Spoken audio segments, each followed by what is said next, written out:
Update: I ghosted my family and fiancé after what my sister did. Original post. I need a little advice on the matter as I don't know what to do anymore. I was 21 when my fiancé asked me to marry him. He was the absolute light of my life. We had known each other since preschool, and our families are very close. He would come and have dinner with us on a daily basis and vice versa. He doesn't have any siblings, but I have 2 older sisters, which is very important as he was also very close with them. We grew up together. When we started dating, I don't think our parents stopped celebrating for weeks.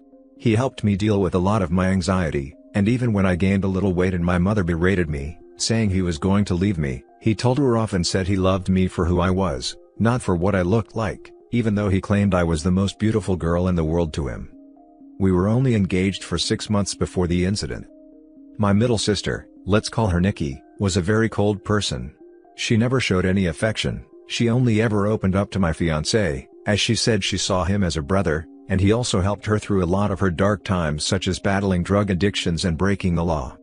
She and I never saw eye to eye. I loved her dearly because she was my sister, but I didn't like her as a person. Out of the blue, she told me she wanted to take me clubbing, as we had never gone together before and she felt bad that she was so distant from me. I agreed, and that night we went out. Clubbing wasn't really my style. But once I had a few drinks, I loosened up a little and began having fun.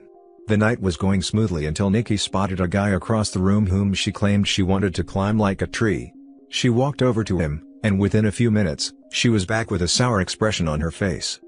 I asked her what was wrong, but she didn't say anything. I kept pressing because I didn't want our night to be ruined. She then told me the guy didn't want her number but wanted mine instead.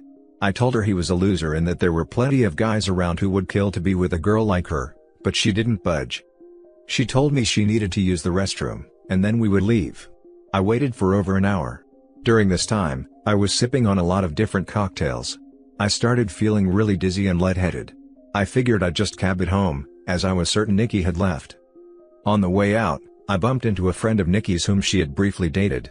He asked me if I needed a hand to my car, and I explained I was getting a cab. He said he was getting ready to leave and that we could share one. I told him okay, and we walked out of the club together and into the first cab we saw. I tried to find my phone in my purse, but I felt myself getting dizzier and dizzier. I don't remember what happened next, as I blacked out, and the next morning, I woke up on a hard sofa, my head pounding. When I came to, I realized I was in Nikki's friend's house, and my phone was sitting on the glass table in front of me, but it was dead. When he noticed I was awake, he offered some tablets and water and explained that I had passed out in the cab, and since he didn't remember my parents' address, he just picked me up and took me back here, where he laid me on the sofa. I told him I needed to go home as my fiancé would be worried. He called a cab, and I left. When I arrived at my parents' house, my mother, father, Nikki, my fiancé, and his parents were all standing in the living room. I thought they were worried about me, but the instant I opened my mouth, my fiancé asked, "How could you do this to me?" I tried to explain that my phone went dead, but he then went on screaming about how I could cheat on him. I was baffled. Why would he think that? I tried to explain the night's events, but I kept getting cut off. Nikki then chimed in and said I was a lying ass and how could I be so heartless to a man who had been there for me through thick and thin. She went on to say I kept flirting with random guys all night and that when she went to the bathroom, she saw me leave with her friend. I told her what had happened, and she showed me photos on her phone where, as we were leaving, his hand was on my back ushering me outside. Yes, the photo did look horrible, and I was so drunk I didn't even realize his hand was on my back at all. My fiancé was so angry. He kept shouting, and his mom and mine were both crying. I then asked Nikki to call her friend, and he would confirm nothing happened, but when she called him, he told a completely different story. He said I begged him to take me back to his place, and when he did, we slept together multiple times. I saw red and started crying and yelling at Nikki because I knew she had organized this whole thing to make me look bad. I begged my fiancé to believe me, but he just shook his head and left. When everyone had cleared out, my mother slapped me across the face and told me to get out. I left and went to a friend's house, where I stayed for a few nights. During those nights, I called my fiancé crying and pleading with him to believe me, that nothing happened, but it all fell on deaf ears as he never returned any of my calls or texts. My mom texted me and told me she was kicking me out and that she couldn't believe I would do such a thing, along with a lot of other hurtful slurs I don't think I could repeat here. She didn't even give me time to get my things, as she threw everything out. I was now homeless. None of my family would take me in, as they chose my fiancé and my mother's side. I was homeless and single in less than a day and a half. My entire world had been taken away because of Nikki's lies. For weeks, I tried everything to get my fiancé back, and my family. The limit for me, though, was when Christmas time came, and I went over to my mother's house to try and reconcile. I was sleeping from couch to couch during this time. When I got to my parents' house, I knocked on the door, but no one answered. My friend then called me and told me she had just seen on Facebook that my family were in another state celebrating Christmas, and they had posted pictures online. Everyone was there, my sisters, parents, grandparents, and even my fiancé and his family. When I saw the photos myself, I couldn't stop crying, as they all looked so happy. I cried for days and days before deciding to block them all. I even returned my engagement ring. My friend knew someone a couple of hours away who was looking for help in his restaurant, and he even had living arrangements above where he worked, so I could get rent at a cheap price and work at the same time.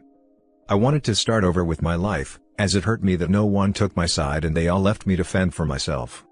I was able to move pretty quickly and was doing well. The apartment was tiny, and I had to work 10+ hours almost every day, but I was able to save a lot of money. I'm not living in the apartment anymore. I was able to rent a much nicer condo, but I am still working at the restaurant as assistant manager. Now it has been roughly 2 years since I left and have not spoken to any of my family. I had no idea what was going on with them until I got a knock on my door. It was my ex-fiancé. I was shocked, to say the least. All these feelings came rushing back, and all I wanted to do was jump into his arms. But then I remembered the pain I had felt and tried to slam the door in his face, but he stopped it and asked that I let him explain. He said that Nikki had gotten married and had confessed that she lied about the situation because she had found someone she loved so much and realized what a horrible thing she had done. I asked him how he found me, and he said my friend told him. My entire family had been trying to get in touch with me and want to see me. I told him I needed time to see if I even wanted to have them in my life. He left, and I have been a mess since. I don't know what to do. I know I will never, ever forgive Nikki. She could rot for all I care, but it's hard because my other family and fiancé didn't know she was lying. Yet, I also felt like they abandoned me too quickly without letting me explain my side. I don't know if I should forgive them. Any advice would be much appreciated. Thank you for taking the time to read. Reading the top comments before the update. I'm petty as F, and I would request a meeting with the family and the sister's husband, and in front of him, I would tell him how she drugged you and gave you to a stranger to do whatever he wanted while you were drugged. How even after making you homeless, jobless, and supportless, she still let that go on for years and enjoyed Christmas while not knowing if you were in a ditch somewhere. Blow up her life. Also, you don't owe them anything. They are all horrible people. And to add to that, if I was OP, I'd bring my certified homewrecker friend into Nikki's married life. Exactly, and let him know to the T exactly what a conniving sack of crap he married, and who knows what else she's capable of. Then I'd tell them all to effing rot in hell, and I'd curse them all before walking away. Frankly, I do not think I could forgive your ex-fiancé or your family for abandoning you so quickly based on an incident that didn't even occur. It's all well and good for them to be sorry, but they didn't have to completely reinvent themselves on their own the way you did. I wouldn't be quick to forgive or forget. I'd like to add that the ex-fiancé could have at least considered that you were taken advantage of and possibly raped when you were drunk or drugged, and he had no consideration as to whether you were assaulted. He didn't ask if you should go to the hospital to get a rape kit done, along with preventative care for STDs or to get tested. I understand emotions can run high, but I bet he knew what kind of person the sister was, if he literally helped her through a drug addiction and other issues. For clarity, being addicted to drugs isn't the problem, but the kind of person your sister is. There's no way he wasn't familiar with the type of person she was and what kind of friends she might have. He deserves 0 second chances. Update. Wow guys, I don't even know where to begin. I am honestly so grateful for all the support, advice, beautiful messages, and awards you've given me. I wish I could personally thank each and every one of you, and I did try my best to reply to every message. You guys are honestly so amazing, and I cried reading all the comments. My heart has never been so touched by the amount of love and support I got on this post. I'm sorry if it took too long to post an update. I was honestly in so much shock I didn't know how to cope with it. I never got back to my ex. I didn't know what to do, but eventually, he must have given my phone number to my parents, as they texted asking to meet up. I never replied and was planning on organizing a Zoom meeting but didn't need to, as they also showed up at my door. Well, my father did. When I answered the door and saw him standing there, I ended up throwing up, which he insisted on cleaning. When he was done, we sat down, and I just burst into tears. My emotions were all over the place, and my father has worn the same cologne for a really long time, so when I smelled it, it brought back all these memories. He tried to hug me, but I pushed him away and asked what he was doing there. He went on to explain that he and my mother are getting a divorce. He said he begged my mother to get in touch with me the minute I left, but she refused and said I was acting like a baby, and if I wanted to leave them after doing something so horrible, then I could do things on my own from then on. I asked him how long it took them to notice I was gone. He said they arrived back home after New Year's Eve and were planning on inviting me over so we could talk. That's when they got in touch with my friend, and she told them I left and she didn't know where I was. I asked him why he didn't listen to my side of the story and why they threw me away so easily. He just started crying. He said he never meant for things to get so out of hand and that he wishes more than anything he could take it all back. I said when they found out Nikki was taking drugs and had dropped out of high school, they didn't throw her away. Instead, we all went on a holiday so she could focus on things besides drugs, and during that trip, she got hooked on alcohol. Each time, they defended her over and over. He said he had no idea my mother was going to kick me out. He thought it was going to be for a few days, but then they decided last minute to spend Christmas out of state. My mother apparently promised him I would be allowed back home after they got back. I said she threw away all my stuff, but he said everything was still there and that she lied about that. I asked him what happened to Nikki, and he said she is dead to him. He wants nothing to do with her. But my mother has been crying to him, asking him to forgive Nikki as she's not well and that they had already lost one daughter, they couldn't lose two. He blocked my mother and Nikki and has been on my ex's case about finding me. My ex caved in when my dad said he had blocked my mother and Nikki, and he told him where I lived. I asked that he never show up again unless I give him permission, and he agreed. He asked what would happen now, and I said I really don't know, that he hurt me really bad. I then went into detail about how much he hurt me, what it felt like seeing them so happy without me, and how hard it's been. We were both crying by the end of it, but I was really glad I got it all out. It felt like a huge weight had been lifted off my shoulders. My dad then said he knew a few places around the area and would help me get a better apartment. He said he'd also help me get a better job, but I told him I wouldn't be leaving this one as my boss helped me out so much, and I wanted to repay him at all costs. I said I didn't want him to do anything for me, but I do want to reconcile. However, it has to be on my own terms, and it's going to take a very, very long time to trust him again. I told him I might never trust him again. He said he would do anything to make up for what he did. I asked him why Nikki did this and if she said anything about it. Well, she said she thought my ex deserved better than me and wanted to see him happy because he was making too many sacrifices in the relationship.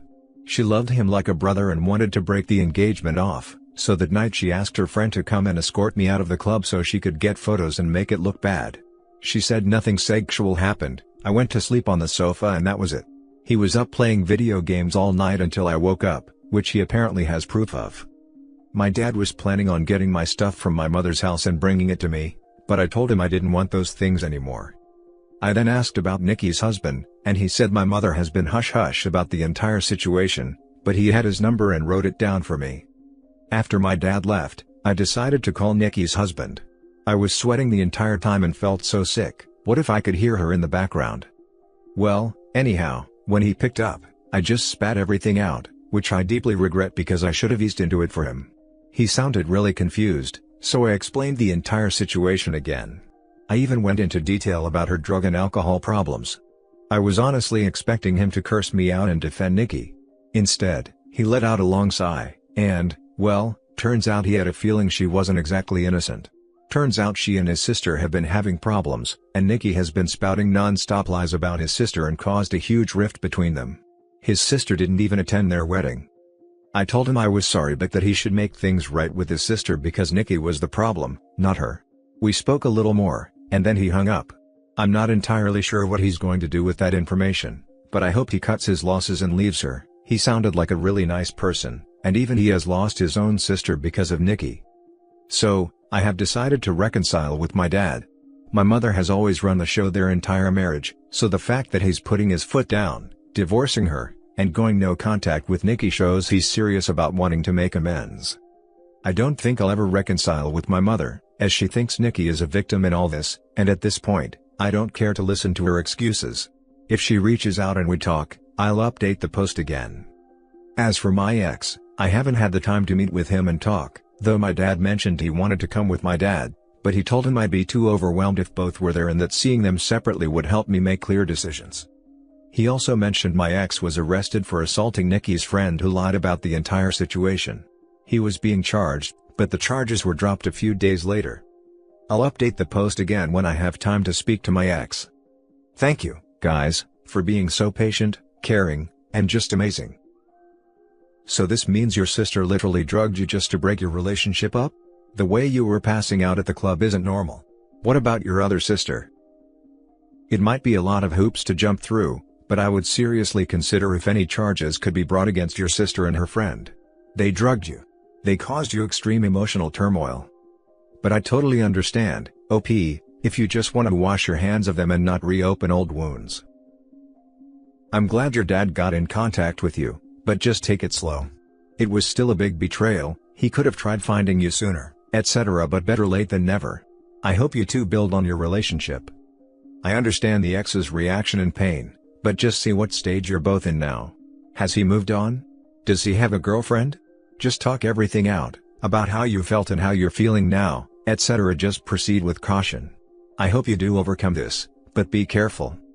Honestly, cut contact with your mom and sister, never ever let them back into your life. The fact they abandoned you. Fair enough if they chewed you out, but they genuinely left you for dead, no support, no nothing. Don't let them back in your life. It was the worst thing they've ever done. I'm still bitter toward the rest of your family too, the fact they never found you, or that they went away for Christmas. Personally, I couldn't get over it. I wish you all the best. It's actually very karmic that you may have cost Nikki the relationship with the man she professes to love, after she did the same to you.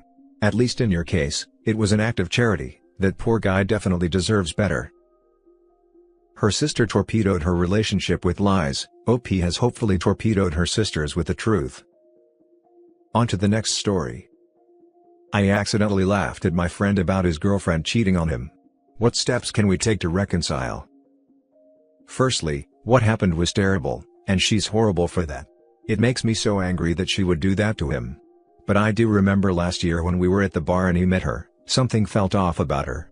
I told him that privately, and told my wife as well when I got home. Now, one thing my wife will tell you, I have great intuition. Anytime I clock someone as off, sure enough, they show themselves. But when I told my friend, he disregarded it and viewed her through rose-colored glasses, I suspect because she's hot. So now, some time passes and my friend, Mike, texts me and another one of his friends, Tim, that he needs to talk, so let's grab a drink. To give you an idea of our dynamic, Mike and I are really close, and so are Tim and Mike, but Tim and I are not close. So he confides in us that his girlfriend cheated on him, and it really hurt him. I felt bad because Mike is one of the nicest people you'll ever meet, but in my mind, I was thinking, I called it. Then here's the kicker, he said that his girlfriend made an excuse about being $1,300 short on rent. He was hesitant to give her the money, but he did and said they were going to work on budgeting. Get this, she didn't really need the money and took that money to send it to the dude she was messing with. When he told me that, I busted out laughing because that's crazy. I said, man, that's what I call redistributing the wealth right there. I get it, bad timing. Mike made an excuse to leave, and then Tim left. Mike ended up blocking me on everything. So I told my wife, and she agreed my timing was terrible, but my joke was funny. Still, she privately told me off but texted my friend from her number to say he was overreacting. We have a great marriage, privately we call each other out, but publicly we stick together. He finally unblocked me but isn't ready to talk. I get my timing was terrible with the joke, but as far as the laugh, I can't control that. I think it was just knowing how, even though I knew she would screw him over, I couldn't have predicted this. LOL. 1. No one likes a know-it-all. What makes it worse is when the know-it-all says, I told you so. Which is what happened here. 2. You honestly think it's funny that your friend got scammed out of $1,300? That the only issue here is the timing of your funny joke? Sorry, but I just don't get the humor there, and neither does Mike, apparently. 3. You can't control your laugh. You mentioned being 28 years old, not 12, so I find that interesting. If you're lucky, Mike will forgive you, with time. How much time? Only Mike can determine that. You can't force it, and if you try, you'll only drive Mike further away. You've opened the channel of communication, he's unblocked you. So all you should do now is wait for Mike to contact you. You may also want to reflect on your behavior, specifically how you treat your friends. A bit of compassion and support toward Mike, who's hurting from what happened, would have had such a different outcome here. 1. I didn't tell him I told you so. I just thought about how I called it and saw it coming. But I didn't say it to him. 2. The circumstance wasn't funny, but it was his delivery. This is honestly one of those situations that, if you weren't there, it would be hard to understand why I laughed. The timing and everything was crazy. 3. C2. 4. Yeah, I'll say I'll give him some time and space. Hopefully, after time passes, we can put this behind us. I was trying to be supportive and compassionate for him, but he had left before I could. For now, I'm going to give him that space until he's ready to communicate. My guy, saying I called it is identical to I told you so. In his defense, his wife said he was good with reading people, not words. Bruh, you gotta put yourself in Mike's shoes. Laughs and jokes ain't what he needs right now. Your bro is fully heartbroken, and you laughed? Not cool, man. Same thing happened to me, and laughing was the last thing I wanted from my friend. You're gonna have to own the crap and apologize big time. He needs real support, not some bad timing chuckles. It ain't about being right anymore, just be there for him, dude. Lesson learned, I guess. I understand. I'm trying to support him, it was just a bad moment, to be honest. I agree it wasn't cool, and I do feel really bad.